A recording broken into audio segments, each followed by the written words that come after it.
Good morning, student. Today we are going to study Unit 8 Silk Road, written by Nick Middleton. It is a unit about a person, a protagonist, who is the main character in this poem, in this chapter. He used to go to Mount Kailasa and visit there, and it is the you can say the explanation of his journey from home to the Kailash mountain. Okay.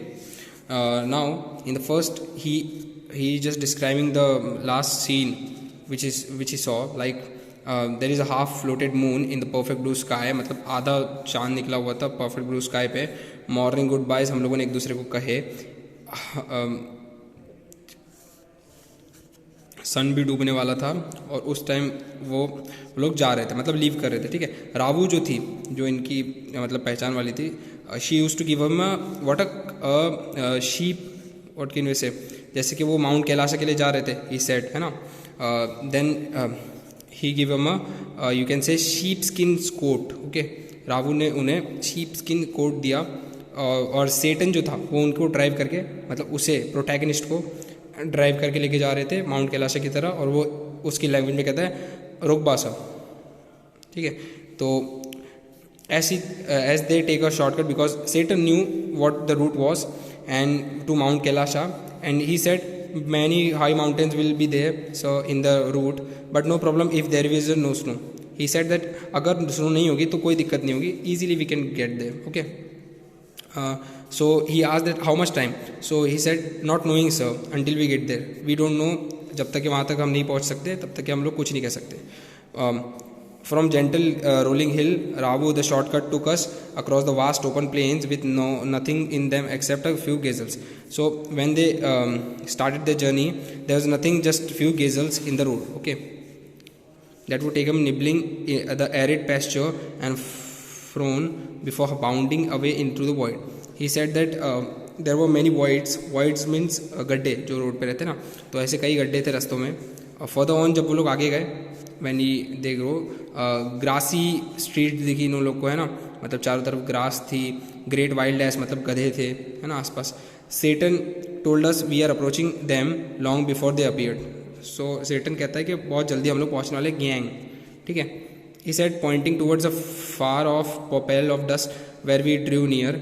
I could heard galloping and masses wheeling and turning in the tight formation as if they were practicing maneuvers on some predetermined courses. Plumes of dust billowed into the crisp clean air. So वो लोग कुछ rituals कर रहे थे कुछ वहाँ पे villages मिलके. So that is explained in this line. As hill started, उनकी जर्नी में जब हिल आने लगते हैं, once more from the rocky wilderness we pass solitary रोकबाज, मतलब ऐसे कई रोकबाज यानी कि गाँव को इन्होंने क्रॉस किया. ठीक है.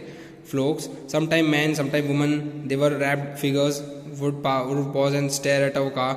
So the person which were in the path, they used to stare at them because वहाँ से कार नॉर्मली जाती ही नहीं है. ठीक है. ये लोग ओकेशनली कार लेके जा रहे थे.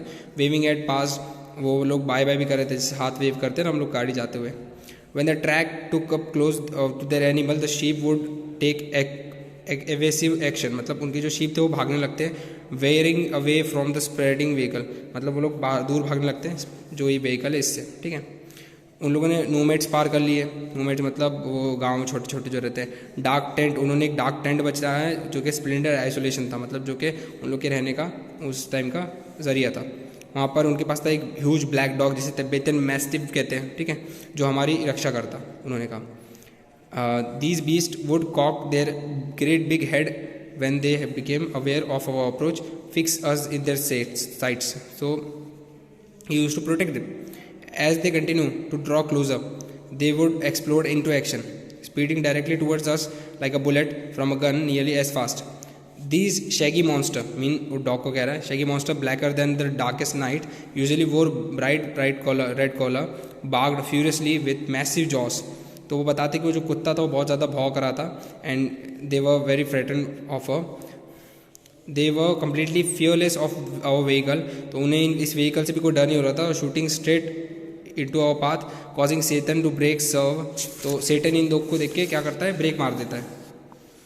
Dog would make chase for hundreds of meters before erasing off. Having seen of the property, it wasn't difficult to understand why ferocious Tibetan Mastiff become popular in China's imperial courts as a hunting dog, brought along with the Silk Road in the ancient time as tribute from. वो कहते हैं कि इतना ज़्यादा famous क्यों हुआ ये अब ये लोग समझे क्योंकि ये इतना ज़्यादा चेस कर सकते किसी को भी, ठीक है. But now we could see snow capped mountains, मतलब वो थोड़ा आगे गए. They use to see snow capped mountain, मतलब जिस पे स्नो पड़ी हो. Gathering as a horizon we entered a valley where the river was wide, mostly clogged with ice. तो as they got near they saw what a valley. Valley means a river, एक river दिखती है उन्हें जो कि ice में ज़्यादातर तब्दील हो चुकी है. Brilliant white and glittering in the sunshine the trail hugged it's bank. तो वो कहते हैं कि वाइट कलर की किनारे बहुत प्यारे दिख रहे हैं उसके, और जो उसके twisting with meanders as we gradually gained height and the really valley side close.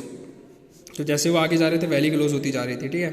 The turns became sharper, the ride bumpier. तो as they reach near the ride was very disturbing, like the turns were very sharp and the road were very bumper, means there were many ducks in the road. Saturn now in third gear. As we continue to climb, the track moved away from the Isia river, laboring through steeper slopes that sported big rock down the patches of bright orange lichens. तो वो कहते हैं कि ऐसे ऐसे road आने लगे जहाँ पर ऑरेंज की तरह के बहुत ज़्यादा गड्ढे थे. Beneath the rock, hunks of snow clung on in the air a permanent shade. तो वो कहते हैं कि एज वो लोग जैसे कि और आगे गए रॉक्स के पास तो कई रॉक रोड पर भी आने लगे. I felt the pressure building up in my year, held my nose, स्नॉटेड and clear them. तो वो कहते हैं कि उनका जो कान थे वो उसकी वजह से बहुत ज़्यादा ऐसे हिलने लगे थे, और इसी वजह से उनकी नाक भी बहुत ज़्यादा हिल रही थी, तो वो अपनी नाक को पकड़ के छींकते हैं ज़ोर से. I realise I what going on. तो उनको रियलाइज़ हुआ कि आगे क्या है, snow. Said Daniel. He too excited the vehicle, letting in a breath of cold air as he did. So वो ठंडी हवा में सांस ले लेते हैं, ठीक है. A swathe of white stuffy lay across the track in the front of us, stretching up for maybe 15 meters before it petered out and the dirt trail reappeared. So they said that as they get to the near there were many dirt trail मतलब road जो थी वो बहुत ज़्यादा dirt वाली थी, और जो फॉग था उसकी वजह से कुछ दिख नहीं रहा था, रीअपीयर्ड हो रहा था. The snow continued on either side of the smoothing the abrupt bank of close up slope side. तो क्योंकि वो रिवर के बैंक पे थे, किनारे पे थे, तो उस चक्कर में क्या है कि किनारा भी ढंग से दिख नहीं रहा था. The bank was too steep of a vehicle to scale, so there was no way around the snow patch. I joined Daniel as Satan stepped onto the encrusted snow, began to slither and slide forward, stamping his foot from time to time as certain how sturdy it was. I looked at my wristwatch. We were 5,210 kilometers sea level. तो वहाँ पे वो लोग को snow की वजह से रुकना पड़ता है और स्नो हटाते वो लोग, और ये सब चीज़ें करने में उनको बैंक सब मतलब किनारे समझ में भी नहीं आते, फिर भी वो लोग थोड़ी बहुत करके जैसे जाते हैं, और वो अपनी रिस्ट वॉच पे देखते हैं तो वो हाइट पे रहते हैं 5,200 मीटर 210 मीटर्स, ठीक है.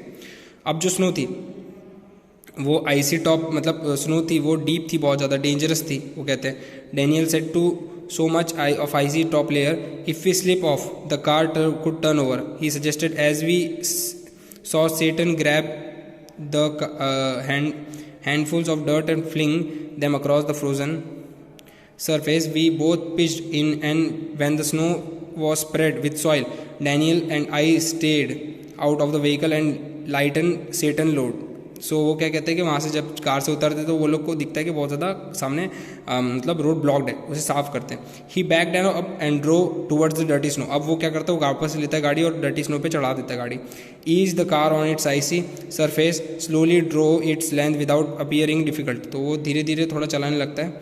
10 minutes later we stopped another blockage. तो एक और ब्लॉकेज आ जाता है जहाँ पे वो लोग रुक जाते हैं. नॉट गुड सर, सेटन कहता है कि ये कोई अच्छी खबर नहीं है सर.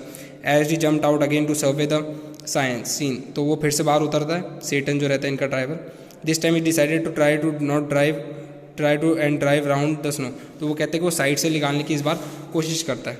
और यहीं पे हमारी आज की स्टोरी खत्म होती है. ये लोग यहाँ तक के पहुँचे हैं और अब कल हम लोग ये यूनिट को ख़त्म करेंगे.